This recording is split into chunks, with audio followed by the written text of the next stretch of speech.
पहले जमाने की औरतें अगर अपने बच्चों को बद्दुआ भी देती थी तो उसमें भी दुआ निकलती थी। बच्चा शरारत कर रहा है, कभी ये कभी वो उठाया फेंक दिया, कभी माँ परेशान, हाय हाय हाय, माँ परेशान, और माँ ने गुस्से में अपने अंदाज में बद्दुआ दी। लेकिन आप इसको बद्दुआ नहीं कह सकते हो। जब देखा कि बच्चा बहुत शरारत कर रहा है तो बद्दुआ देते हुए कहा, अल्लाह तुझे काबे का इमाम बना दे। गुस्से में बद्दुआ भी दी तो उसमें भी दुआ छलक रही थी। यानी उस जमाने की औरतों को गुस्से में भी ऐसी बद्दुआएं नहीं मालूम थी कि जो बच्चों की जिंदगी तबाह कर दे। हमारी माओ की जबान से क्या निकलता? कुत्ते मर जाओ, परेशान करके रख दिया।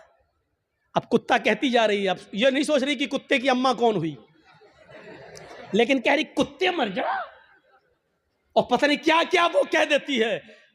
एक बच्चा शरारत कर रहा है और जब तंग आ गई मां तो गुस्से में रोते हुए कहती, चल अल्लाह करे तुझे काबे का इमाम बना दे।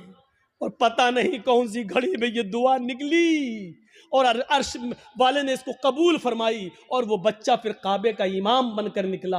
और ऐसा इमाम बना कि आज जिसको आज सुदैस के नाम से याद किया जाता है, कारी सुदैस, ये काबे के जो इमाम आज भी मौजूद हैं, ये उसी माँ की दुआ का नतीजा है जो उसने गुस्से में दी थी, और अल्लाह ने उस बच्चे को काबे का इमाम बनाया, जो आज भी काबे का इमाम है। जरूर उस माँ ने अपनी हलक के नीचे कभी हराम लुकमा नहीं उतारा होगा। अगर हराम लुकमा खाया होता तो ये दुआ कबूल ना होती। जरूर उस माँ की रगों में हलाल खून दौड़ रहा था, और हलाल खून दौड़ने की दुआ का नतीजा था कि वो बच्चा काबे का इमाम बना। अगर आप चाहती हो कि हमारे बच्चे इब्न तैमिया बने, हमारे बच्चे सनाउल्लाह हमरसरी बने, हमारे बच्चे इब्न क़य्यिम बने, इब्नुल जौज़ी बने, हमारे बच्चे अहमद इब्न हंबल बने, हमारे बच्चे इमाम मालिक की तरह बने, तो आए मेरी माँ बहनों, तुम्हें अपनी रगों में हलाल खून दौड़ाना पड़ेगा, हलाल रोजी खाना पड़ेगी, रिज़्क़ हलाल का एहतिमाम करना होगा। आधी रोटी सही लेकिन हलाल, भूखा सो जाना गवारा है लेकिन हराम लुकमा खाना गवारा ना हो, तब तुम्हारे कोख से पैदा होने वाले बच्चे इब्न तैमिया बनेंगे, इब्न क़य्यिम बनेंगे, सनाउल्लाह बनेंगे, इमाम मालिक बनेंगे, अहमद इब्न हंबल बनेंगे, तब बनेंगे। सब कुछ खाती रहो और कहो कि अल्लाह हमारे बच्चे को काबे का इमाम बना दे, नहीं हो सकता है। ये तल्ख जुमले तुम्हें सुनना पड़ेंगे।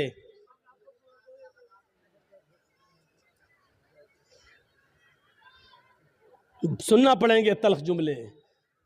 तसव्वुर करो क्या था वो जज्बा। सुमैया शर्मगाह में नेजा दाखिल, हाथ पीछे से बंधे, और फिर भी इस हालत में क्या दुआ कर रहे हैं। आप ये नहीं कहोगे आपका बेटा हॉस्पिटल में भर्ती है, वेंटिलेटर पर रखा हुआ है, या कोई बाप वेंटिलेटर पर रखा है, आप हमारे पास आएंगे, जर्जी साहब महलदार पाड़ा में आए, जुमे का खुतबा देना है, आप पर्ची लेके आएंगे, मौलाना साहब जुमे के खुतबे में के बाद हमारे अब्बू के लिए दुआ कर दीजिए, अल्लाह उनको शिफाए कामिला अता फरमाए। ऐसे मौके पर भी आपको इस दुआ की फिक्र होगी कि हमारे अब्बू के लिए दुआ कर दो कि अल्लाह उनको शिफा दे, लेकिन इस मौके पर दुआ ये नहीं होगी कि अल्लाह रब्बुल आलमीन से ये दुआ कीजिए कि मेरे बाप का खातिमा ईमान पर हो, वो इस दुनिया से जाए तो गुनाहों से पाक व साफ जाए, अल्लाह मेरे बाप को गुनाहों से तौबा करने की तौफीक अता फरमा। ये दुआ आप नहीं करवाएंगे मस्जिद के इमाम से और जर्जी साहब से, आप दुआ ये करवाएंगे कि कहो अल्लाह ताला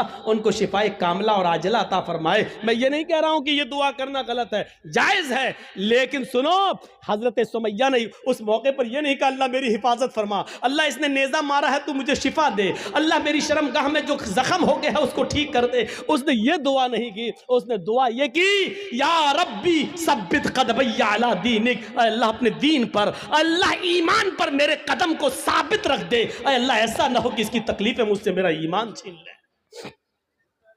ये क्या चीज थी? ये ईमान था, ये ईमान था। ये कौन सा जज्बा था? आइए जरा मुझे इस जज्बे की तरफ लेकर चलिए और बताइए ये कौन सा जज्बा था कि हजरत इब्राहीम अलैहिस्सलातु वस्सलाम को हुक्म होता है कि अपनी बीवी हाजरा को और छोटे बच्चे इस्माइल को बियाबान जंगल में छोड़कर चले आओ। इब्राहीम अलैहिस्सलाम अपनी बीवी हाजरा तक और उस बच्चे को लेकर जा रहे हैं। उस वक्त तक बीवी को पता नहीं कि ये मुझे लेके कहां जा रहे हैं। मेरा शौहर है, जहां जा रहा है मैं भी जाऊंगी। मेरा शौहर है, मुझे उनके साथ चलना है। मेरे पति है, मुझे उनके साथ जाना है। चंद दिनों के सफर के बाद एक बियाबान जंगल आ जाता है। उस बियाबान जंगल के अंदर अपनी बीवी को छोड़ देते हैं, अपने बच्चे को छोड़ देते हैं। हाजरा को उसी जंगल में छोड़ दिया। इस्माइल जो अभी अपनी मां का दूध पीते हैं, उसी जंगल के अंदर छोड़ दिया। थोड़ी देर बैठते हैं, सस्ताते हैं और फिर वहां से जाने लगते हैं। इस मंजर पर जरा गौर कीजिए मेरे साथियों, यह मंजर हमें कुछ और बताता है। उस बियाबान जंगल में छोड़ दिया। आज जिस जंगल को हम मीना के नाम से जानते हैं, मीना की वादी के नाम से जानते हैं, उस जंगल में छोड़ दिया है। आपको पहले उसकी एक कंडीशन बता दें, आप यहां से कलियाचक तक जाएंगे, जगह जगह पर आपको बिजली के पोल मिलेंगे, जगह जगह पर आपको बिजली के खंबे मिलेंगे, आप रोशनी पाएंगे और सीधे कलियाचक पहुंच जाएंगे। लेकिन उस जमाने में बिजली के खंबे नहीं लगे हैं, दिन में भी साएं साएं बीत रही है। इब्राहिम अलैहिस्सलाम ने, हाजरा ने उस जंगल में दाएं बाएं देखा, बड़े बड़े दरख्त तो लगे हैं, लेकिन दरख्तों पर एक चिड़िया भी नजर नहीं आ रही है। चिड़िया कैसे नजर आएगी? क्योंकि दूर दूर तक पानी का पता नहीं है, पानी का नामो निशान नहीं है। चिड़िया भी ऐसे दरख्तों पर अपने नेस्ट, अपने घोंसले बनाती हैं जहां आसपास पानी हो, वो पानी पी सके और अपने बच्चों के लिए अपनी चोंच में पानी खींच कर लाकर अपने बच्चों को पिला सके। जब जंगल में दूर दूर तक पानी नहीं, तो जंगल में एक भी चिड़िया, एक भी परिंदा भी नहीं दिखाई दे रहा है। सोचो, ऐसे बियाबान जंगल में हुक्म होता है कि यहीं अपनी बीवी को छोड़ दो। हजरत इब्राहिम थोड़ी देर बैठते हैं, फिर वहां से चलने लगते हैं। हाजरा ने देखा कि इब्राहिम जा रहे हैं, यहां तो कोई दुकान भी नहीं कि कोई सौदा लेने जा रहे हो, यहां तो दूर तक कोई सब्जी फरोश भी नहीं दिख रहा है कि जिससे सब्जी खरीदने जा रहे हो। जब उनको जाते हुए देखती हैं, अपने बच्चे को जमीन पर लिटाती है, जमीन पर, और पीछे पीछे चल के कहती हैं, कहां जा रहे हो? इब्राहिम अलैहिस्सलाम ने इस जुमले का जवाब नहीं दिया। कहां जा रहे हो? कुछ नहीं बोला, सीधे और आगे बढ़ते हैं। बीवी ने कहा, रे मैं पूछ रही हूं कहां जा रहे हो? इब्राहिम अलैहिस्सलाम ने अभी भी जवाब नहीं दिया। इब्राहिम अलैहिस्सलाम सीधे चले चले जा रहे हैं, पीछे मुड़कर देखने का नाम नहीं लेते। न बीवी को देख रहे हैं, न बच्चे को देख रहे हैं, चले चले जा रहे हैं। हाजरा ने अब पीछे से उनका दामन थामा, पीछे से उनका कुर्ता पकड़ा, पीछे से उनका दामन पकड़कर खींचा और खींच कर कहा, मैं कुछ पूछ रही हूं कि कहां जा रहे हो? हजरत इब्राहिम अलैहिस्सलाम ने ऐसे अपनी बीवी का हाथ पकड़ा और उसको यूं पकड़ के झटक दिया और आगे बढ़ने लगे। तब बीवी चीख कर कहती है, आए इब्राहिम, कुछ तो बोलो, क्या मैंने आपकी बीवी होकर आपकी कोई नाफरमानी की है? हक के रिफाकत को अदा करने में मुझसे कोई गुस्ताखी हुई है? मियां बीवी के जो हुकूक होते हैं उसमें कोई हमसे कमी हुई है? खिदमत में कोई कमी हुई है? आपकी सेवा में कुछ कमी हुई है? मुझसे कोई लग़्ज़िश हुई है जो इस बियाबान जंगल में मुझे और इस बच्चे को अकेले छोड़ के जा रहे हो? इब्राहिम अलैहिस्सलाम की आंखों में आंसू आ गए, लेकिन आंसुओं को जमीन पर नहीं गिरने दिया। आंखें चढ़ा ली, नजरें आसमान पे डाली और आंखों से गिरने वाले आंसुओं को आंखों ही में पी गए, उसका एक कतरा भी जमीन पर नहीं गिरने दिया। फिर इसका भी जवाब नहीं दिया। आगे बढ़ते गए, जब इसका भी जवाब नहीं मिला तो हाजरा एक जुमला कहती हैं, ऐ इब्राहिम जा रहे हो तो जाओ, लेकिन ये बताओ कि कब आओगे। इब्राहिम अलैहिस्सलाम के पास इस बात का भी जवाब नहीं, कुछ नहीं बोल रहे हैं। आगे बढ़ते चले जा रहे हैं, खुशी खुशी लाए, अच्छी बातें करते हुए लाए, बीवी से प्यार भरी बातें करते हुए लाए, लेकिन जब जंगल में छोड़ा तो ऐसे पीठ फेर ली जैसे ये मेरी बीवी ही ना हो। जो पूछ रही है उसका भी जवाब नहीं, बीवी के सवाल भी गलत नहीं है, सही कह रही है कि मुझे अकेले, इस बच्चे को अकेले छोड़ के जा रहे हो, और वो भी इस बियाबान जंगल में, लेकिन जवाब नहीं है। आगे और बढ़ते हैं तो लास्ट में बीवी कहती है, हाजरा हाय इब्राहिम, जब तुम जवाब ही नहीं दे रहे हो, ये भी नहीं मालूम कि कब आओगे, शाम तक आओगे, कल आओगे, 2 दिन बाद आओगे, 1 हफ्ते के बाद आओगे, 1 महीने के बाद आओगे, 1 साल के बाद आओगे, या आओगे ही नहीं। किसी भी सवाल का जवाब जब तुम्हारे पास नहीं है तो मैं इसको क्या समझूं। इसका भी जवाब नहीं। कहती है, आ इब्राहिम मैं आपकी बीवी हूं, मैं आपकी अमानत हूं, पता नहीं आप कब आए, अपनी इस अमानत को किसके हवाले करके जा रहे हैं, ये तो बता दो। आप 10 साल के बाद आए, 20 साल के बाद आए, 1 साल के बाद आए, 2 साल के बाद आए, और अगर मैं जिंदा रहूं और मेरी इज्जत व आबरू न बच सके, जैसे एक बादशाह ने मेरी इज्जत व आबरू से खिलवाड़ करना चाहा, लेकिन अल्लाह की मदद की वजह से वो नहीं कर सका। आए वो अगरचे सारा थी, दूसरी बीवी थी, और उसके बदले में फिर उसने हमें भी दे दिया एक लौंडी की शक्ल में, जिसको आपने अपनी बीवी बना लिया। आए इब्राहिम मुझे ये बताओ कि अपनी अमानत को किसके सुपुर्द करके जा रहे हो। अगर मेरी इज्जत व आबरू महफूज न रही, मुझे किसके सुपुर्द करके जा रहे हो। बीवी जवाब कहती है, इला मन ततरुकुना, आ इब्राहिम आपने मुझे किसके हवाले किया है, हमें किसके जिम्मे सौंप के जा रहे हो, इस अमानत का जिम्मेदार कौन है। जब हाजरा ने यह कहा, कुरान के अल्फाज, इला मन ततरुकुना, आपने मुझे किसके सुपुर्द किया है, आपने मुझे किसके हवाले किया है।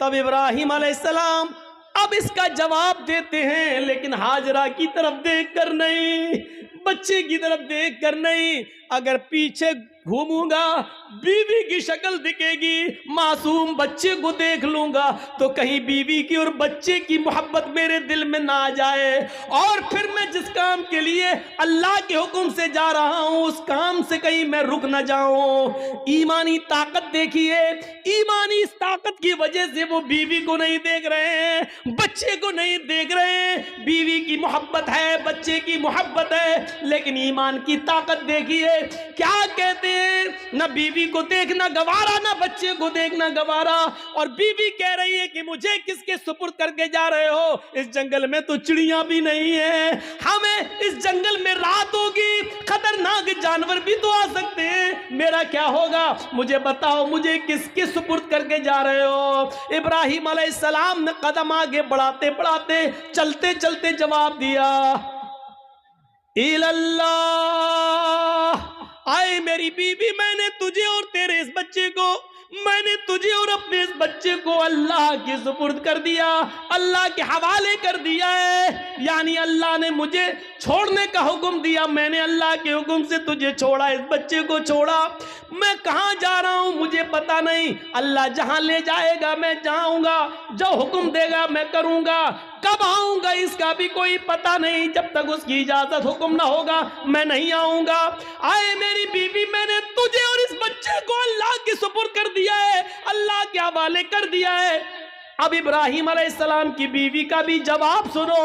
जब देख लिया कि मेरे शौहर ने मुझे अल्लाह के सुपुर्द कर दिया, तो उसके ईमान की कैफियत देखो। अब हाजरा के अंदर भी अल्लाह का नाम सुनकर जो ईमान पैदा हुआ, जो ईमानी ताकत आई, अब वो उस जंगल के खतरों से नहीं डर रही है, उस बियाबान जंगल से नहीं डर रही है, उस जंगल के अंदर रात में कितने खतरनाक जानवर आएंगे उनसे नहीं डर रही है। इब्राहिम से कहती है, जब आपने मुझे अल्लाह के सुपुर्द कर दिया, अल्लाह के हवाले कर दिया, जाइए, अब आपको रुकने की जरूरत नहीं है। इज़न ला युज़िउदल्लाहु अबदा। आए इब्राहिम, मेरी तरफ से और बच्चे की तरफ से बेफिक्र हो जाइए, चिंता मत करिए, घबराइए नहीं। अल्लाह हमको जाए नहीं करेगा, अल्लाह हमको बर्बाद नहीं करेगा, अल्लाह हमारा नुकसान नहीं करेगा, क्योंकि आपने मुझे अल्लाह के हवाले कर दिया है, अल्लाह के सुपुर्द कर दिया है। ये होती है ईमान की ताकत, जो आज हमारे अंदर नहीं है। ये ईमान जब हमारे अंदर नहीं है तो जिल्लत तो आएगी, रुसवाई तो आएगी। अल्लाह ने इसी ईमान के बारे में कहा था, वला तहनु वला तहज़नु व अंतुमुल अलौना इन कुंतुम मोमिनीन। हम इज्जत देंगे, बुलंदी देंगे, लेकिन ईमान पहले पैदा करो अपने अंदर, मोमिन बनकर दिखाओ। हाजरा ने मोमिना बनकर दिखाया, इब्राहिम ने मोमिन बनकर दिखाया, तो अल्लाह की मदद भी आई और बुलंदी भी मिली। अब देखो अल्लाह की मदद कैसे आती है। जब ईमान इनके अंदर पैदा हो गया, इब्राहिम ने अपने ईमान का हक अदा किया, हाजरा ने भी ईमान का हक अदा किया। अभी तक पीछे पीछे दौड़ रही थी कि बताओ मेरा क्या होगा। लास्ट में कहती है कि मुझे किसके सुपुर्द करके जा रहे हो। जवाब मिला अल्लाह के। फिर हट जाती है और कहती अब जाओ, हमारे और बच्चे की तरफ से बेफिक्र हो जाना, अल्लाह ने जो हुक्म दिया उसको करिए, अल्लाह हमें जाए नहीं करेगा, अल्लाह हमें बर्बाद नहीं करेगा। वो उस बियाबान जंगल में रुक जाती है, उसी जंगल में रहने लगती है। गौर करो कि उस जंगल में 2 या 3 दिन के लिए ही पानी था, 2 या 3 दिन के लिए सत्तू था, इसके अलावा हाजरा के पास कुछ नहीं था। सत्तू खत्म हो जाते हैं, पानी खत्म हो जाता है, कोई काफिला भी वहां से गुजरता नहीं है। क्यों कोई काफिला गुजरेगा? कोई बस्ती भी आबाद नहीं है, दूर दूर तक पानी का पता नहीं है। मैं माँ हूं, 2-4 दिन भूखी प्यासी रह सकती हूँ, लेकिन ये मासूम बच्चा है जो मेरा दूध पीता है। जब मुझे कुछ मिलेगा नहीं तो दूध बनेगा कैसे? मैं खाऊंगी तो दूध बनेगा, जब दूध बनेगा तो बच्चा पिएगा। मैं प्यासी हूं, 2-4 दिन रह सकती हूं, लेकिन बच्चे को प्यासा कैसे रखा जा सके? गौर करो, तमाम शक्को शुबहात उस औरत के दिल में है, लेकिन अल्लाह पर भरोसा है, ईमान है अल्लाह की जात पर। अपने बच्चे को लिटाती है, कहती है चलो कोशिश करके देखती हूं पानी मिल जाए। दाएं देखा, बाएं देखा, उसको कुछ नजर नहीं आ रहा था। सामने एक पहाड़ी नजर आई, उस पहाड़ी के ऊपर चढ़ जाती है, अपने बच्चे को जमीन पर छोड़ती है, उस पहाड़ी के करीब जाती है। उस पहाड़ी का नाम है सफा। उस पहाड़ी पे चढ़कर, ऊंचाई पे चढ़कर नीचे की तरफ देखती है। हम तो मस्जिद की छतों पे चढ़ के चांद को ऊपर की तरफ देखते हैं, ईद का बकरीद का चांद। वो ऊंचाई पर चढ़कर नीचे की तरफ देखती है, शायद इस पहाड़ी के नीचे कोई बस्ती रहती हो, कोई गांव हो, कोई अल्लाह के बंदे रहते हो, और मैं उनसे थोड़ा सा पानी मांग लूं बच्चे को पिलाने के लिए। वो जिस उम्मीद के साथ गई, उसकी उम्मीद पूरी नहीं हुई। पहाड़ी पे चढ़ के नीचे देखती है, लेकिन वहां कोई बस्ती नहीं है, कोई आबादी नहीं है, कोई गांव नहीं है। उसने उस बस्ती, उस पहाड़ी पे चढ़ के फिर घूम कर दूसरी तरफ देखती है कि उधर भी एक पहाड़ी नजर आ रही है। चले उस पहाड़ी के ऊपर चढ़ के देखे, शायद उधर पानी मिलता हो, या उस बस्ती के, उस पहाड़ी के नीचे कोई बस्ती आबाद हो। वो वहां से चलती है, कुछ देर रुक के चलती है, स्लो चलती है, और बच्चे की प्यास जब उसके दिमाग में आती है तो थोड़ा सा तेज दौड़ती है, तेज दौड़ती है, फिर थोड़ा सा स्लो होती है। वो 2-3 बार तेज दौड़ती है, 2-3 बार स्लो दौड़ती है। सफा से मरवा जाती है, लेकिन मरवा जाने के बाद भी उसको कोई बस्ती नजर नहीं आती। अब उसको मालूम है न सफा के नीचे कोई बस्ती है, न मरवा पहाड़ी के नीचे कोई बस्ती है, लेकिन बच्चे की प्यास जब देखती है तो बार बार जाती है, शायद कोई आने वाला आदमी मिल जाए, कोई काफिला मिल जाए, मैं किसी से पानी की चंद घूंट मांग कर बच्चे को पिला दूं। बच्चा अंगूठा अपने मुंह में रख के चूस रहा है। हदीस की किताबें कहती हैं सफा और मरवा के दौड़ दौड़ कर हाजरा ने 7 चक्कर लगा लिए। सफा से मरवा 1, मरवा से सफा 2, सफा से मरवा 3, मरवा से सफा 4, सफा से मरवा 5, मरवा से सफा 6 और फिर सफा से मरवा 7। फिर मरवा से सफा पर नहीं आई, 7 चक्कर लगाकर ना उम्मीद हो गई कि अब पानी नहीं मिलेगा, तो अपने बच्चे के पास आकर बैठ गई, नजरें आसमान पे डाली। इलाहुल आलमीन, तुझे मालूम है, तू सब कुछ जानता है, तेरी साथ से कोई चीज छिपी हुई नहीं है। 3 दिन पहले जब मेरा हस्बैंड, मेरा शौहर जा रहा था, मैंने उससे पूछा मुझे और इस बच्चे को किसके हवाले करके जा रहे हो? उसने कहा इल्लल्लाह, अल्लाह के हवाले। इलाहुल आलमीन, मेरा पति मुझे तेरे सुपुर्द करके गया है, इस बच्चे को तेरे सुपुर्द करके गया है। मैंने भी यकीन दिलाया अल्लाह मुझे जाए नहीं होने देगा। इलाहुल आलमीन, मैंने आज तक अपने पति की अमानत में खयानत नहीं की है। मेरे पति का ये बेटा, मेरा ये बच्चा आगे चलकर दीन की खिदमत करेगा, मैंने दीन के लिए वक्फ कर दिया है। आय अल्लाह, मेरे इस बच्चे के लिए गिज़ा का इंतजाम फरमा दे, पानी का इंतजाम फरमा दे। दिल से जो आह निकलती है वो असर रखती है, पर नहीं ताकत परवाज मगर रखती है। ऊपर से अल्लाह रब्बुल आलमीन ने जिब्रील को हुक्म दिया, आए जिब्रील क्या देख रहे हो?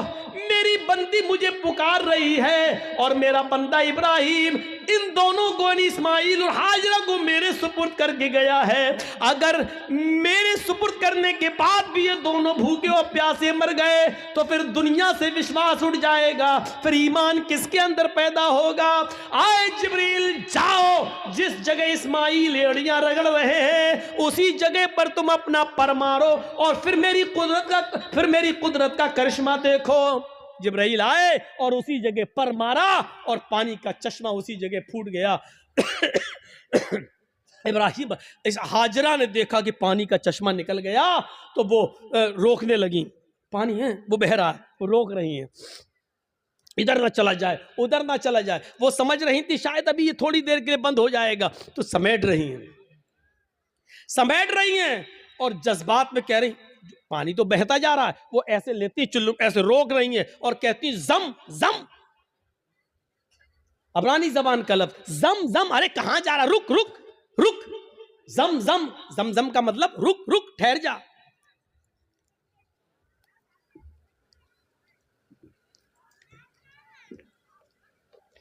ठहर जा, रुक जा, कहां जा रहा, रुक।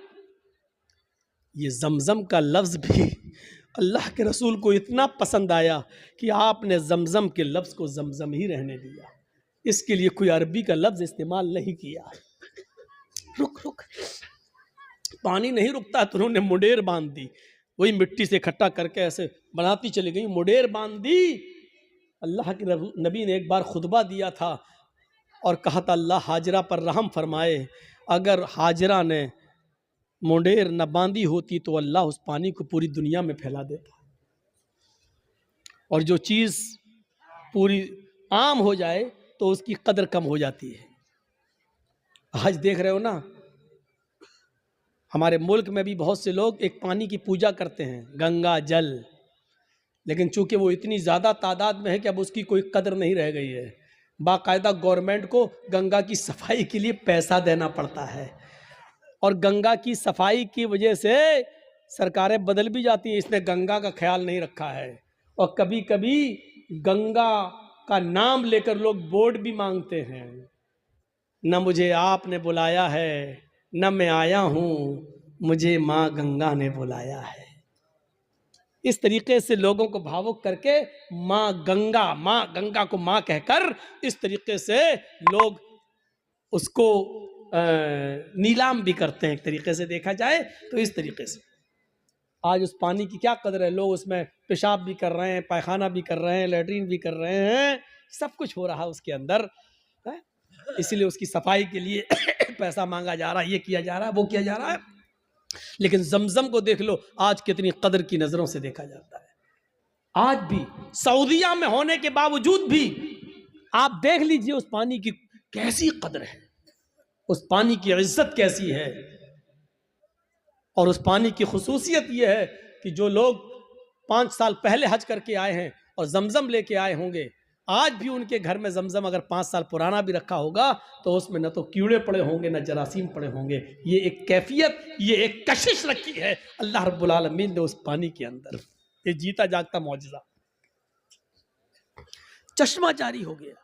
ईमान था तो अल्लाह ने इज्जत भी दी, ईमान था तो अल्लाह ने बुलंदी भी थी। ईमान की ताकत होनी चाहिए। और इतना ही नहीं, अब आप कहोगे कि हाजरा को इज्जत क्या मिली? इज्जत नहीं मिली। वो हाजरा जो ईमान की ताकत की वजह से इब्राहिम को छोड़ देती है और अपने बच्चे के लिए पानी की तलाश में सफा से मरवा के चक्कर लगाती है। 7 चक्कर लगाए, मैंने कहा था शुरू में, कभी स्लो दौड़ती है, कभी तेज दौड़ती है। अल्लाह के रसूल सल्लल्लाहु अलैहि वसल्लम ने हज का रुकन बना दिया है, सफा और मरवा के चक्कर लगाओ। जब तक तुम सफा और मरवा के चक्कर नहीं लगाओगे, न तुम्हारा हज माना जाएगा, न तुम्हारा उम्रा माना जाएगा। और औरतों के लिए तो खास कर दिया कि तुम तो सीना तान कर अकड़ कर तेज न दौड़ो क्योंकि तुम्हारी बेपर्दगी होगी।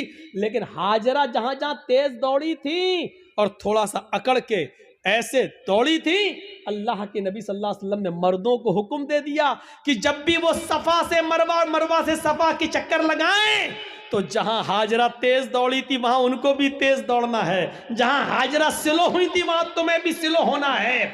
और हाजरा ने जहां सीना निकाल कर दौड़ लगाई वहां तुम्हें भी थोड़ा सा सीना निकालना। अब इतना भी नहीं कि गामा पहलवान लगो है, तो जहां थोड़ा सा हल्का था सीना निकाल के चली थी, तुम्हें भी उतना निकाल के चलना है। ये इज्जत दी अल्लाह ताला ने, ये ईमान की ताकत है। ईमान होगा, मोमिन होगे तो हम तुम्हें बुलंदी देंगे। इससे बड़ी एक औरत की इज्जत क्या होगी? किसी भी मजहब के अंदर औरत को यह इज्जत नहीं मिली। हाजरा ने जहां अपना कदम रखा, हर हाजी वहां अपना कदम रखता है। जहां हाजरा दौड़ी थी, हर हाजी को वहां दौड़ना पड़ता है। हाजरा ने जितने चक्कर लगाए, हर हाजी को उतने चक्कर लगाना पड़ते हैं। और हाजरा के नक्शे कदम को अल्लाह ने अपनी इबादत का एक हिस्सा बना लिया। एक औरत के पैरों के निशान, एक औरत के पैरों की टापें, एक औरत की पैरों की पैरों की धड़कनें, पैरों की खटखटाहट को अपनी इबादत का हिस्सा जोड़ दिया है कि जब तक तुम हाजरा की इस अदा को जिंदा नहीं करोगे, हमारी इबादत का हक अदा नहीं होगा, तुम हमारी इबादत नहीं कर सकते हो। हाजरा के नक्शे कदम को अपनी इबादत से जोड़ दिया हो, इससे बड़ा मकाम क्या होगा, इससे बड़ा दर्जा क्या होगा? जरा अंदाजा लगाओ। दुनिया की सारी कौमें चीखती और चिल्लाती रहें कि औरतों को इस्लाम ने 4 दीवारी में बंद कर दिया, बुर्के में रखकर उनकी तरक्की की राह में रुकावट बन गए। चीखते रहो, चिल्लाते रहो। हकीकत यह है कि औरत को इस्लाम ने जो इज्जत दी है वो दुनिया का कोई मजहब वो इज्जत नहीं दे सकता है। आप बाप हैं, कितना भी जहेज दे दो अपनी बेटी को, लेकिन आपके मरने के बाद आपकी वरासत में उसको हिस्सा मिलेगा, वो महरूम नहीं हो सकती है। ये याद रखो, बाप की वरासत में से भी हिस्सा मिलेगा। शादी के बाद अगर उसका शौहर मर गया तो शौहर की वरासत में से भी उसको हिस्सा मिलेगा। भाई मर गया तो भाई की वरासत जो छोड़ के गया उसमें बहन को हिस्सा मिलेगा। आप गौर कर रहे हैं? गौर कीजिए। और बेटा अगर मर गया तो बेटे की वरासत में से भी, मां अगर जिंदा है तो मां को हिस्सा मिलेगा। गौर कीजिए कि एक औरत की हैसियत और इज्जत क्या है। जो लोग कहते हैं कि अल्लाह मौलाना मेरा बाप मर गए उनके लिए दुआ करना, चाहे कितने मुल्ला मौलवियों को अपने घरों में लेके चले जाओ और दुआएं करवा लो कि अल्लाह मेरे बाप को बख्श दे, अल्लाह इसके बाप की दुआ मगफिरत फरमा दे। अगर आपके बाप के मरने के बाद अगर बाप की विरासत में से बाप की बेटी यानी आपने अपनी बहन को हिस्सा नहीं दिया, बाप की मगफिरत नहीं होगी। याद रखिए, मुल्ला मौलवी दुआ कर करके मर क्यों ना जाए, बाप की मगफिरत नहीं होगी, चाहे कितनी दुआ करा लो। बाप की विरासत में से बेटी को हक मिलना है, बाप की विरासत में से मिलना है।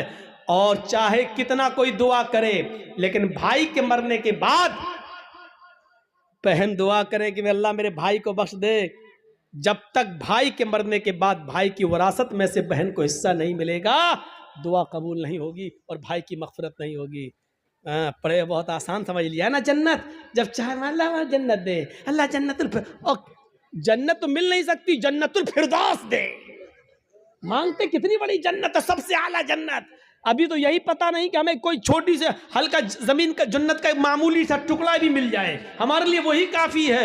वो तो छोड़, जन्नतुल फिरदौस। और हालात ये हैं कि बेटियों का हक मारे हुए हैं, बहनों का हक मारे हुए हैं, बहनों का हक मारे हुए हैं।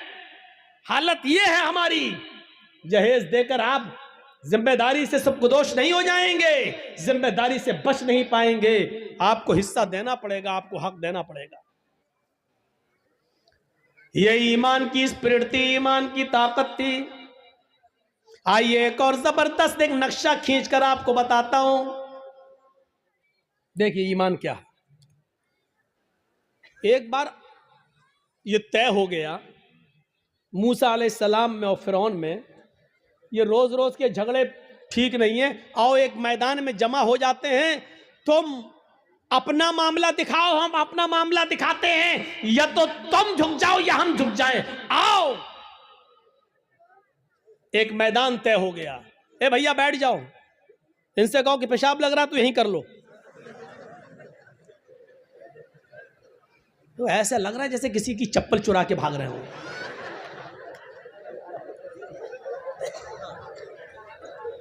बैठिए यार। अब जो वाकया सुनाने जा रहा हूं वो बड़ा जबरदस्त और दिलचस्प वाकया है, उससे बहुत सी चीजें आपको मिलेंगी। ईमान से पहले आदमी का हाल क्या है, लेकिन वहीं पर ईमान की दौलत जब उनको मिल जाए तो उनका हाल क्या होता है। देखिए, फिरौन ने अपने जादूगरों से कहा कि चलो आज मूसा को और मूसा की कौम को पस्त करना है। ऐसा करतब दिखाना, ऐसा तिलसम दिखाना, ऐसा जादू दिखाना कि मूसा और मूसा की कौम भाग जाए। शिकस्त होनी चाहिए। जादूगरों को भरोसा था बिल्कुल। चलो एक मैदान में जमा हो गए। मूसा अपने चंद साथियों को लेके आए, फिरौन अपना लाव लश्कर लेकर आया। फिरौन के साथ बड़े माहिर जादूगर थे। ये वाकया सुना होगा, लेकिन आज मुझसे सुनो। फिरौन के साथ बड़े माहिर जादूगर थे। तय होता है कि चलो अपना अपना कर्तव्य दिखलाओ। फिरौन ने कहा जादूगरों, अपने जादूगरों से चलो दिखाओ। जादूगर चूंकि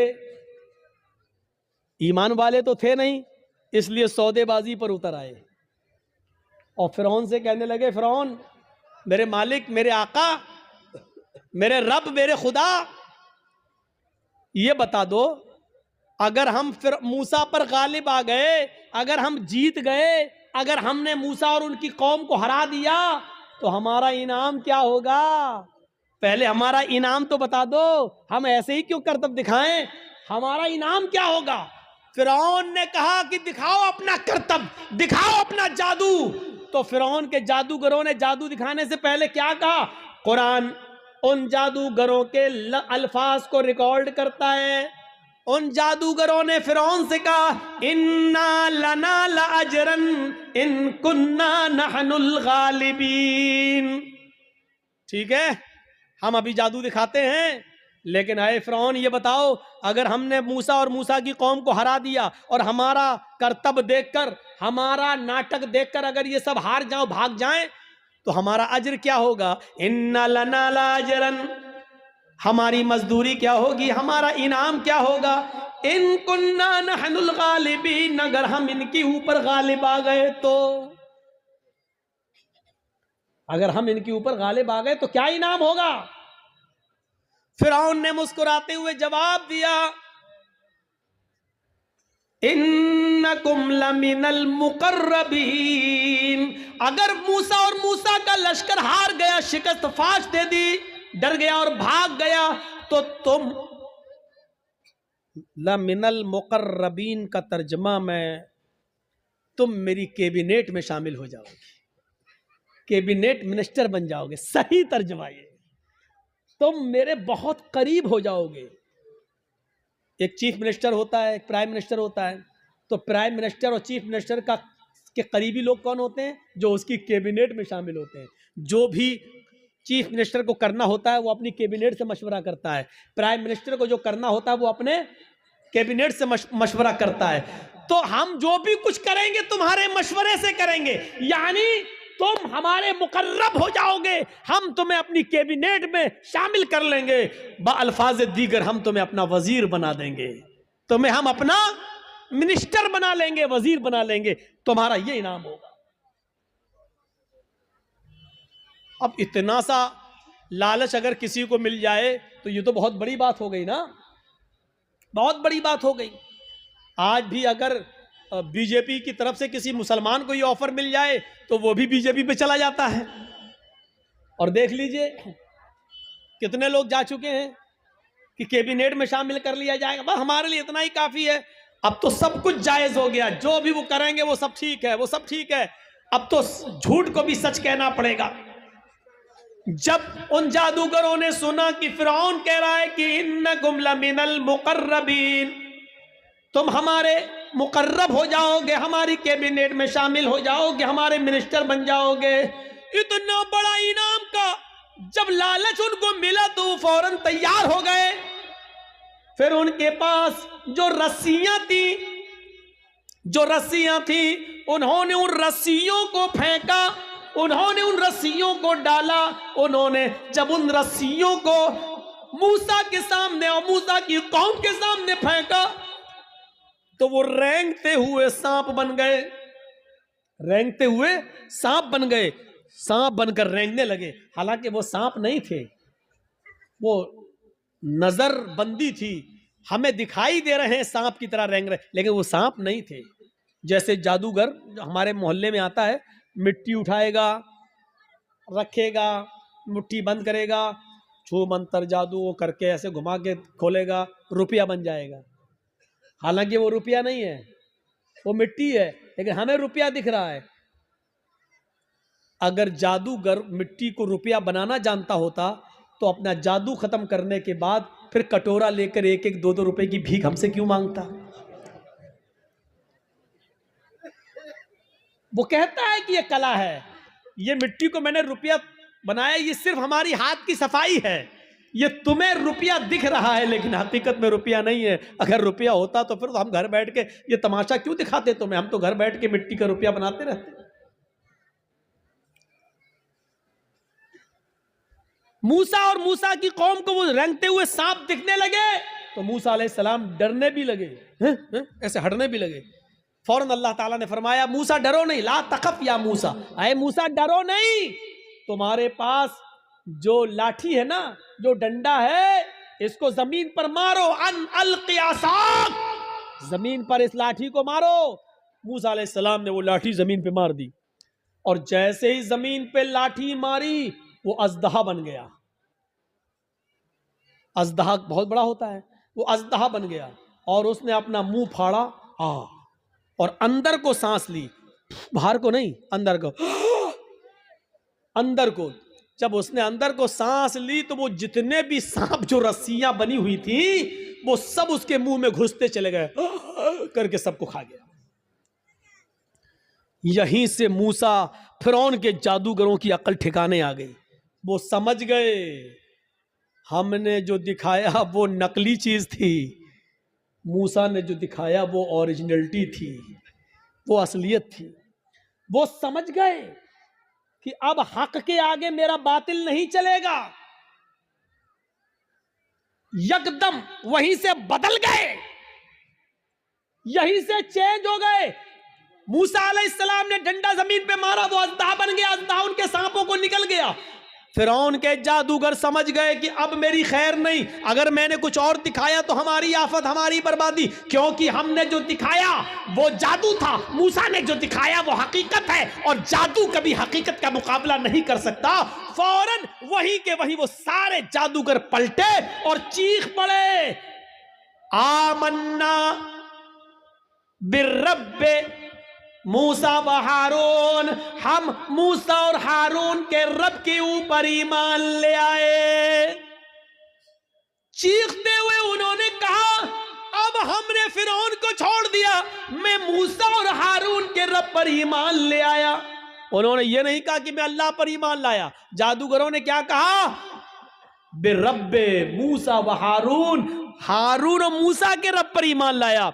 अगर वो ये कहते हैं कि मैं तो अल्लाह पर ईमान लाया, तो लोगों का अल्लाह और लोगों का खुदा तो वही बना हुआ था फिरौन, इसलिए मूसा और हारून का रब नहीं था। मूसा और हारून अलैहिस्सलाम ने कभी फिरौन को अपना रब नहीं माना, मूसा और हारून ने अपना रब अल्लाह को माना था। इसलिए क्या कहा, आमन्ना बिरब्बे मूसा व हारून, मैं हारून और मूसा के रब पर ईमान ले आया, यानी मैं अल्लाह पर ईमान लाया। फिरौन तो शजदर रह गया, लाया था मूसा और उनको हराने के लिए, और ये तो हम ही हार गए। ये सारे जादूगर पलट गए, ये सारे जादूगर उधर चले गए। अभी देखिए, जब तक जादू दिखा रहे थे तब तक वो काफिर थे, लेकिन जब मूसा ने अपना हुनर दिखलाया, मौजिजा दिखलाया, तो वो ईमान ले आए। अब ईमान लाने के बाद ताकत देखिए उनके अंदर वही मौजूद है, अभी हटे नहीं, अभी अपने घर नहीं गए। अब जब ईमान ले आए, जब कह दिया मन्ना बिरब्बे मूसा व हारून, जब कह दिया कि हारून और मूसा के रब पर ईमान लाए, तब उनके ईमान लाने के बाद उनके अंदर ताकत क्या आई, वो दिखाना चाहता हूं। एक मोमिन के अंदर ईमान जब आ जाए तो उसकी ताकत क्या होती है, वो चीज समझ लीजिए। जब वो ईमान लाए तो फिरौन ने कहा, ये क्या किया तुमने?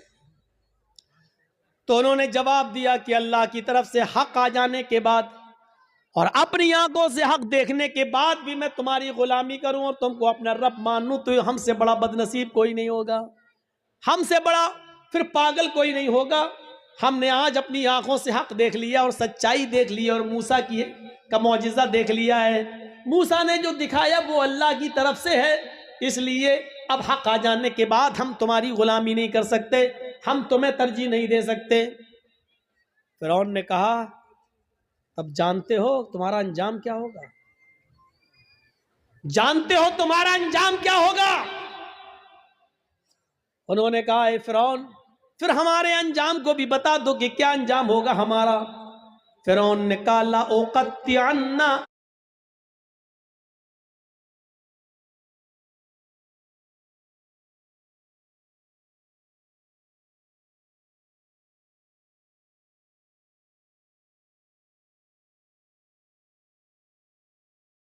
ऐदियकुम व अर्जुलकुम मिन खिलाफ थुम्मा लउसल्लिबन्नकुम अजमईन। कुरान कह रहा है, आए मेरे जादूगरों, अगर तुमने मूसा और हारून के रब को छोड़कर मुझे रब न माना और तुम न पलटे, तो हम तुम्हें क्या अजाब देंगे, क्या सजा देंगे तुम जानते हो।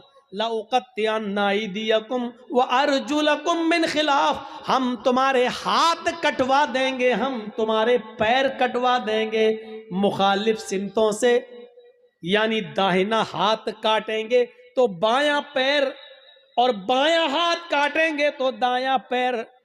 अगर हमने दायां हाथ काटा तो बायां पैर कटवाएंगे, और किसी का अगर हमने बायां हाथ काटा तो उसका दायां पैर कटवा देंगे।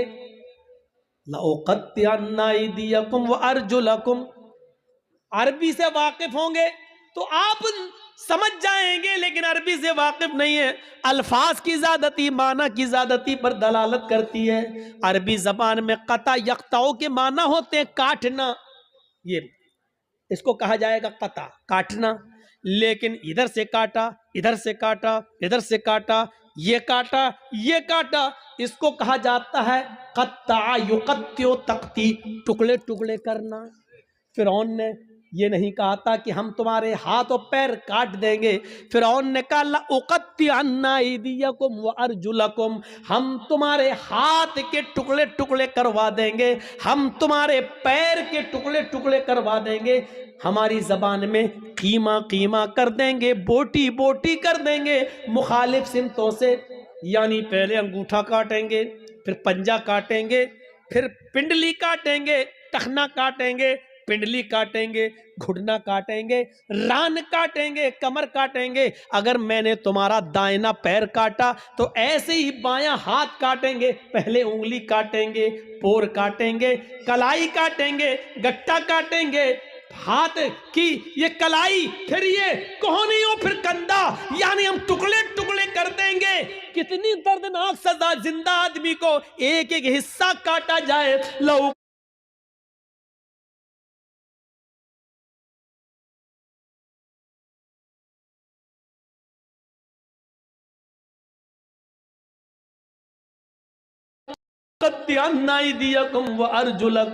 मिन खिलाफ, हम पहले ऐसा करेंगे और ऐसा करने के बाद भी अगर तुम न माने तुम लउसल्लिबन्नकुम अजमाइन, तो फांसी का फंदा लगा के फिर हम तुम्हें सूली पे चढ़ा देंगे।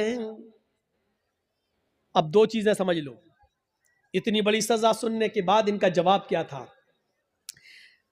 जब काफिर थे, ईमान नहीं लाए थे, फिरौन के साथ आए थे, तब इनकी डिमांड क्या थी? तब इनकी डिमांड क्या थी? इन्ना लना लअजरन, अगर हमने अपना जादू दिखाया और मूसा को हरा दिया तो आप हमें इनाम क्या देंगे? अभी इनाम मांग रहे थे, सोना चांदी दौलत मांग रहे थे, लेकिन ईमान लाने के बाद जब इतनी बड़ी सजा सुनी तो उसके बाद उनका जवाब क्या था? यह है ईमान की ताकत। उनका जवाब यह था, फक़ज़ी मा अंत काज़िन, फक़ज़ी मा अंत काज़िन इन्नमा तक़ज़ी हाज़िहिल हयात दुनिया। आए फिरौन, तुझे जो करना हो कर। फक़ज़ी मा अंत काज़िन, आए फिरौन तुझे जो करना हो कर, मेरे साथ, मेरी बॉडी के साथ, मेरे जिस्म के साथ, मेरे पैरों के साथ, मेरे हाथ के साथ, मेरे जिस्म के साथ, जो कुछ भी तू कर सकता है कर ले। इन्नमा तक़ज़ी हाज़िल हयात दुनिया, तू सिर्फ मुझे दुनिया में सजा दे सकता है, सिर्फ दुनिया में मुझे परेशान कर सकता है, सिर्फ दुनिया में तू मेरे ऊपर हुकूमत चला सकता है, सिर्फ दुनिया में तू मुझे सजा दे सकता है, आखिरत में तू हमें सजा नहीं दे सकता है, आखिरत का तू हमारे मालिक नहीं है। जो अभी इनाम मांग रहे थे, ईमान लाने के बाद वो कह रहे हैं जो करना हो कर ले, लेकिन अब हम मूसा और हारून के रब को छोड़ने वाले नहीं हैं। ये है ईमान, ये है ईमान। यहां तो हमारा ईमान का बड़ा हाल है, अगर दो चार आदमी हमें पकड़ के बांध दो कर जय श्री राम, तो हम कह भी देंगे अपनी जान बचाने के लिए जय श्री राम। वो एक अलग मसला है कि ऐसे मौके पर नारा लगाना चाहिए या कोई मजबूर करे तो जय श्री राम कह सकते हैं कि नहीं कह सकते, वो एक अलग मसला है। उस मसले पे जाएंगे तो रात बीतेगी, क्योंकि फिर दलीलें देना पड़ेंगी और सबूत देना पड़ेंगे। उस तरफ अभी हम नहीं जाना चाहते हैं मेरे भाइयों, ये एक अलग मसला है। लेकिन जरा सोचो कि आज हमारा ईमान क्या है और उनका ईमान क्या था। जो अभी इनाम मांग रहे थे वो अब कह रहे हैं कि सजा भी दे दो, लेकिन हम अब ईमान से फिरने वाले नहीं है। ये होता है ईमान, ये होता है ईमान। अरे हम ईमान के लिए और इस्लाम के लिए अपनी जान की कुर्बानियां क्या देंगे? हम तो अपने मुआशरे में और अपनी समाज में फैली हुई बुरी बिदअतों को भी छोड़ने के लिए तैयार नहीं हैं। हमारे बाप दादा जो करते आए हैं वही हम करेंगे, हमारे बाप दादा जो करते आए वही करेंगे। ये नए मुल्ला मौलवी जब से पैदा हो गए तब से ये नए नए मसले बताने लगे हैं। ये सूरत हाल आज हमारे दरमियान आ गई है, ये सूरत हाल आज हमारे दरमियान चली हुई है। कोई चीज हमारी मस्जिद में आज हो रही है, बंद हो जाती है, फिर दोबारा चालू हो जाती है। हम अपने बाप दादा की राइज करदा बिदअतों को हम खत्म नहीं कर पा रहे हैं। ईमान और इस्लाम के लिए हम अपनी जान क्या कुर्बान करेंगे? हम क्या छोड़ेंगे? हजरत हाजरा की तरह अपने शौहर को कौन औरत छोड़ने के लिए तैयार होगी? और कौन आदमी ऐसा होगा जो अपने बच्चे को इस्माइल की तरह छोड़कर चला जाए और फिर पलट कर भी ना देखे। हम भी जाते हैं तो एक उम्मीद होती है कि चलो बीवी सऊदीया जा रहे हैं, इस बच्चे ही के लिए तो जा रहे हैं, तुम्हारे लिए तो जा रहे हैं, लेकिन 1 साल के बाद आ जाएंगे, 2 साल के बाद आ जाएंगे, लेकिन वो भी घर में सारा इंतजाम करने के बाद आप जाते हैं और सऊदी जाने के बाद पैसे वगैरह भेजते रहते हैं। यहाँ तो कुछ नहीं है, अंधेरी रात में क्या होगा, सत्तू और पानी के अलावा कुछ नहीं है, वो भी 2 दिन के लिए बाद क्या होगा, मेरी बीवी क्या करेगी, मेरा बच्चा क्या करेगा। जरा तसव्वुर कीजिए इस पोजीशन में अपनी बीवी और बच्चे को छोड़ना। हम तो अपनी बिदातों को कुर्बान नहीं कर पा रहे हैं, नहीं छोड़ पा रहे हैं। हमारे बाप दादा जो करते चले आ रहे हैं वो हम करते रहेंगे। वही बात लौट फिर के आती रहती है कि मौलाना साहब क्या किया जाए, मस्जिद में फर्ज नमाज के बाद इमाम के साथ दुआ मांगना कैसा है, कब्रिस्तान में दुआ करना कैसा है, किसी आदमी के मर जाने के बाद किसी मौलाना के साथ उसके घर पे जाकर भोज खाने के बाद दुआ करना उसकी मग़फ़िरत की, ये कैसा है।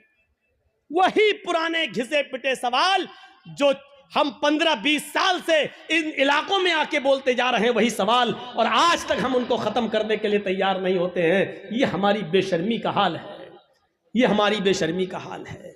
मेरे भाइयों, आज फिर एक बात को जहन में बिठा लो, दुआ करना गलत नहीं है।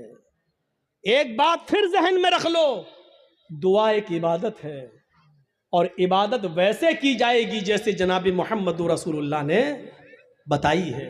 इबादत मोहल्ले के सरदार के तरीके पर नहीं की जाएगी, इबादत मौलवी जर्जीज के तरीके पर नहीं की जाएगी, इबादत मस्जिद के इमाम के तरीके पर नहीं की जाएगी। मस्जिद का इमाम कुरान और हदीस बता सकता है, लेकिन मौलवी के तरीके पर इबादत नहीं की जाएगी। इस बात को आप हमेशा जहन में रखिए। अद्दुआ मुख्खुल इबादा, दुआ इबादत का मग़ज़ है। दुआ के लिए आपको कोई मना नहीं करता है। दुआ जहां अल्लाह के रसूल ने हाथ उठाकर की है आप करिए, कोई मना नहीं करता है। दुआ जहां हाथ उठाकर नहीं की है वहां आप हाथ उठाकर करेंगे तो वहां हम मना करेंगे, इसलिए कि हाथ उठाना साबित नहीं है। मसलन लैट्रीन में जाने की दुआ है, अब आप लैट्रीन में घुस के पढ़िए हाथ उठा के, अल्लाहुम्मा इन्नी औज़ु बिका मिनल खुब्स वल खबाइस। अब बैठिए, बैठिए, दुआ है, क्यों हाथ नहीं उठाया? मैं पूछना चाहता हूं उन लोगों से जो मस्जिद में मजबूर करते हैं इमाम को कि हाथ उठाओ और पब्लिक से कहते हैं हाथ उठाकर दुआ करो। अगर दुआ के लिए हाथ उठाना है तो लैट्रीन में जाने की दुआ है, बताओ क्यों नहीं हाथ उठाते हो? सब लैट्रीन में क्यों? अरे जब लैट्रीन में दुआ पढ़ सकते हो तो हाथ क्यों नहीं उठा सकते हो? जब लैट्रीन में अल्लाह का नाम ले सकते हो, अल्लाहुम्मा इन्नी औज़ु बिका, तो हाथ उठाने में क्या हर्ज है? क्यों नहीं उठाते हो? अब हमारी अक्ल कह रही है गंदी जगह पर हाथ कैसे उठाएं। अभी अक्ल ही तो कह रही है ना, तो मैं कह रहा हूं गंदी जगह पर फिर अल्लाह का नाम क्यों ले रहे हो? नहीं साहब, वो तो अल्लाह के नबी ने बताया है, तो अल्लाह के नबी ने बताया तो यहाँ अल्लाह के नबी ने हाथ नहीं उठाया तो हम हाथ नहीं उठाएंगे। अच्छा, खाना खाओ, क्या दुआ है? बिस्मिल्लाह या बिस्मिल्लाहि व अला बरकतिल्लाह, ये दुआ है खाना खाने की। अब आप खाना बैठो, जर्जी साहब खाना लग गया, बिस्मिल्लाह, अब हम खाएं, या बिस्मिल्लाहि व अला बरकतिल्लाह, अब हम बोलिए। चलो ये तो लैट्रीन नहीं है, ये तो घर है। यहां पर हाथ उठाकर अगर कोई आदमी दुआ करे बिस्मिल्लाह या बिस्मिल्लाह व अला बरकतिल्लाह, तब खाना खाए, कैसा लगेगा आपको? क्यों नहीं उठाते हो? ये भी तो दुआ ही है। साहब अल्लाह के नबी ने नहीं उठाए इसलिए हम नहीं उठाए। आ गई ना बात वही, जहां नबी ने उठाया वहां उठाओ। हम भी तो यही कह रहे हैं, जहां नबी ने नहीं उठाया वहां मत उठाओ। हम भी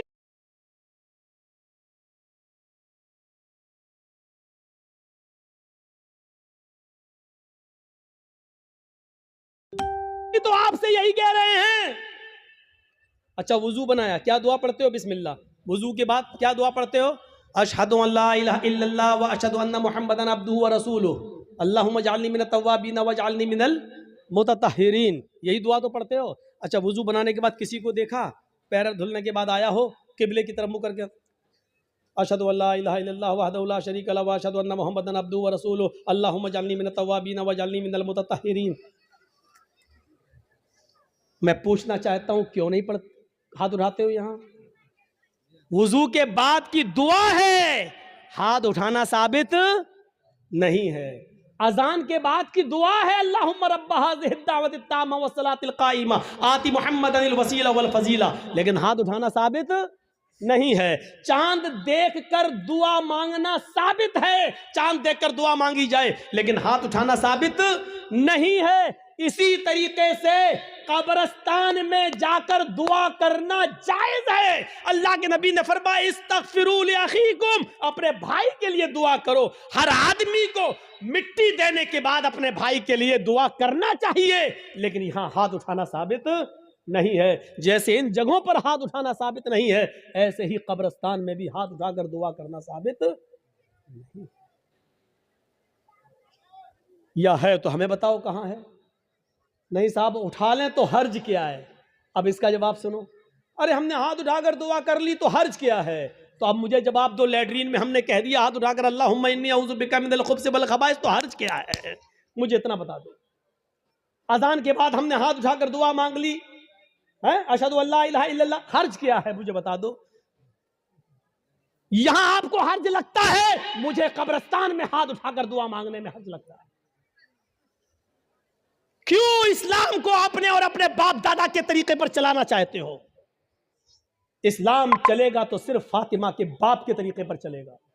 इस्लाम न तुम्हारे तरीके पर चलेगा, न मेरे, न तुम्हारे बाप के तरीके पर चलेगा, न मौलवी जर्जीज के बाप के तरीके पर चलेगा। इस्लाम चलेगा तो जनाब मोहम्मद रसूलुल्लाह के तरीके पर चलेगा। आपको नमाज पढ़ने के बाद दुआ से कोई नहीं रोकता। यकीन मानिए, नमाज पढ़ने के बाद आप दुआ करिए, हम आपको नहीं रोकते हैं। अच्छा अमल है नमाज पढ़ना, और नमाज के बाद दुआ मांगना अच्छा अमल है। मांगिए, मांगिए, मना नहीं किया जा रहा है।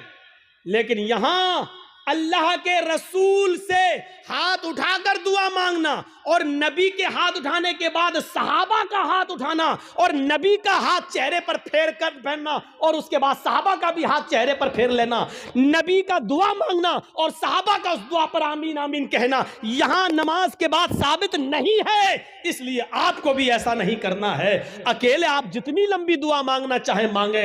आपकी बेटी बड़ी है, शादी के रिश्ते आते टूट जाते हैं, नमाज के बाद दुआ मांगिए, अल्लाह मेरी बेटी को कोई दीनदार रिश्ता अता फरमा दे। आपकी रोजी रोटी में बरकत नहीं, अल्लाह मुझे मेरी रोजी रोटी में बरकत दे। आपको जितनी दुआ मांगना मांगो, ये 2 मिनट वाली दुआ को रस्म मत बनाओ मेरे भाई। इमाम साहब ने कहा अस्सलाम वालेकुम रहमतुल्लाह, अस्सलाम वालेकुम रहमतुल्लाह, अल्लाहुम्मा आमीन, आमीन, पीछे कर आमीन आमीन आमीन आमीन। अबे ये कौन सी दुआ है? और 2 मिनट में ला इलाहा इल्लल्लाह मुहम्मदुर रसूलुल्लाह, 2 मिनट में तेरी भी जरूरत पूरी हो गई, 2 मिनट में उसकी भी हो गई। वहां इमाम कह रहा अल्लाह मेरी रोजी रोटी में बरकत दे, आप कह रहे हैं आमीन। अरे फायदा तो इमाम का हो रहा, आपका क्या हो रहा है मुझे बताओ? वो इमाम तो अपनी दुआ कर रहा है?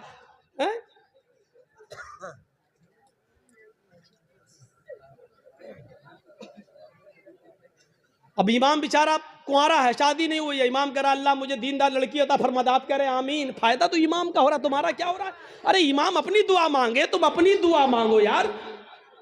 इमाम की अपनी जरूरतें हैं, तुम्हारी अपनी जरूरतें हैं।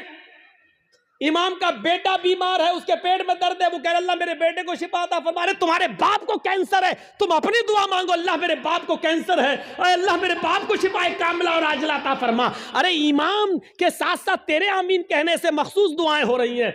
इमाम तेरे लिए दुआ नहीं कर रहा है, और तुम जो आमीन आमीन कह रहे हो उसमें तुम्हारे लिए दुआओं पे आमीन नहीं कही जा रही है। अरे तुम अपनी दुआ मांगो, इमाम की जरूरत 2 मिनट में पूरी हो रही है, तुम्हें कुछ ज्यादा मांगना तुम ज्यादा मांगो। ये क्या दुआ है कि जब इमाम की सारी जरूरतें पूरी हो रही हैं उसी वक्त तुम्हारी भी हो रही हैं? 2 मिनट में तुम्हारी भी दुआ हो गई, उसकी भी दुआ हो गई। अब हमने कुछ और मांगना था, लेकिन अब हम नहीं मांग पा रहे हैं क्योंकि इमाम ने हाथ फेर लिया, हमें भी फेरना पड़ रहा है। अब हमें कुछ और मांगना है। मेरी बीवी हमें कुछ समझती ही नहीं है, आप कह अल्लाह मेरी बीवी को मेरा फर्मा बरदार बना दे। अब इमाम तो हाथ फेर चुके हैं, अब कैसे दुआ मांगे? अब मांगना चाह रहे हैं लेकिन हाथ गिर भी नहीं रहे, लेकिन मजबूरी में फेरना पड़ रहा है। अब फेरना पड़ा, अब मुंह मुंह में कहना पड़ रहा, अल्लाह मेरी बीवी को हिदायत दे। इसको आदत मत बनाइए मेरे भाई। दुआ को हम मना नहीं कर रहे हैं, नमाज के बाद भी दुआ को मना नहीं कर रहे हैं, दुआ को